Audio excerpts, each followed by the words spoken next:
Okay, Mrs. Harper, you brought this case before the court. What's going on? Well, basically, I am leaving Mr. Harper because I have reason to believe that he's been involved with other women, and we have 2 children. We've only been married 2 years, and I'm devastated. All right. How old are your children? They are 2 and 6 months. Oh, you have little babies. We do. Okay. We do. All right. So you said you have reason to believe. What do you mean by that? A young mother steps into court, her voice trembling. Mrs. Harper says she's leaving her husband of just 2 years. Why? She believes he's been with other women. With 2 children, under 2, her world is crashing down. But the real shock, it's how she claims she found out. So you said you have reason to believe. What do you mean by that? Well, we're in the pool business. My husband, soon to be ex-husband, is in the pool business, and he's going out to these pools after they're finished. I mean, these women are in their bikinis. They're laying out, why does he need to be over there? He's saying that he's just servicing. I don't know what he's servicing. Servicing the pool after hours? That's a good question.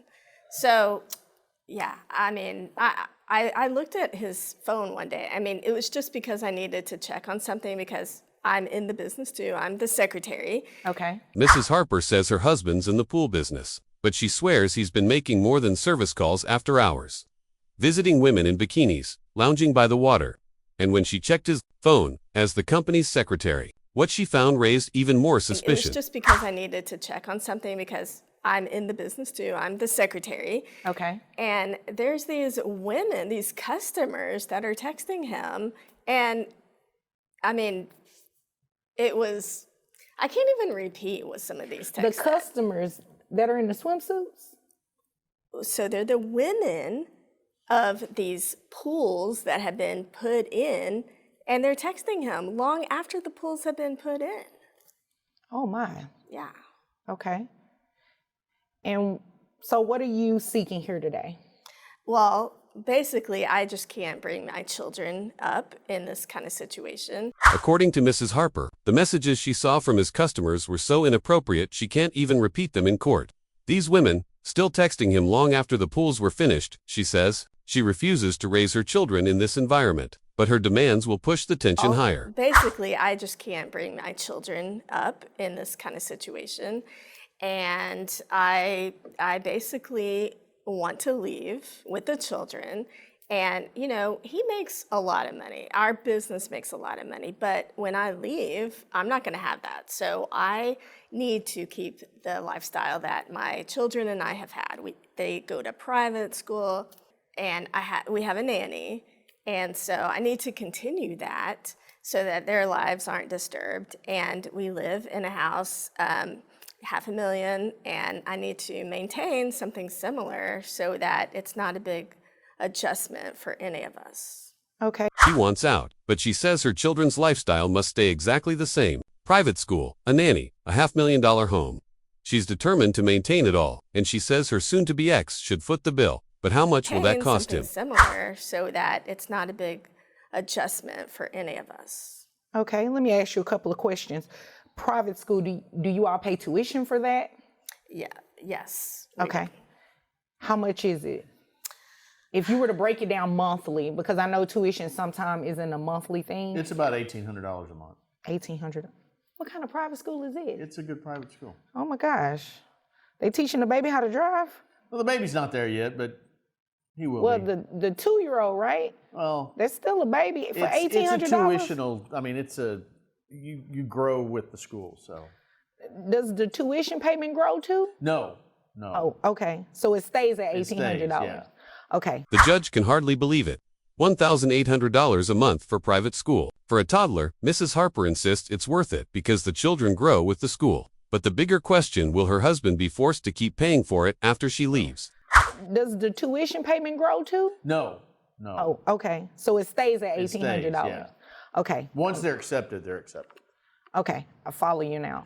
So if we were to break that down monthly, that's about $150 a month. What about the nanny? How much does she cost monthly? I mean, he pays most of the bills, so he can probably answer that better. Okay. Have you already started looking at other homes, other apartments, or anything like that?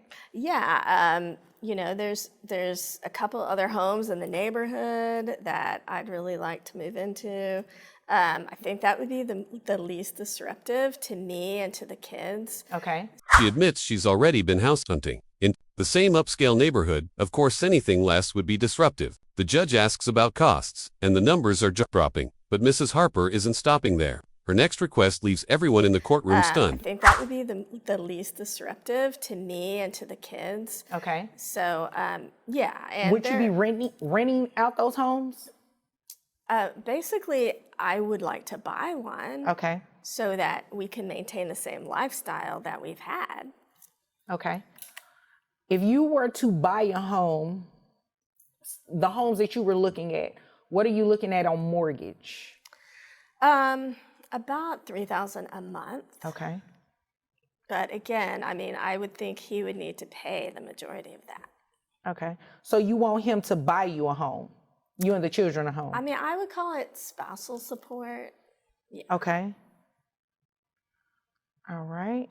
Mrs. Harper wants him to buy her and the kids a new home, not rent-to, around $3,000 a month in mortgage payments. She calls it spousal support, but it's clear she expects far more than just a roof over her head, and her list keeps The children growing. a home. I mean, I would call it spousal support.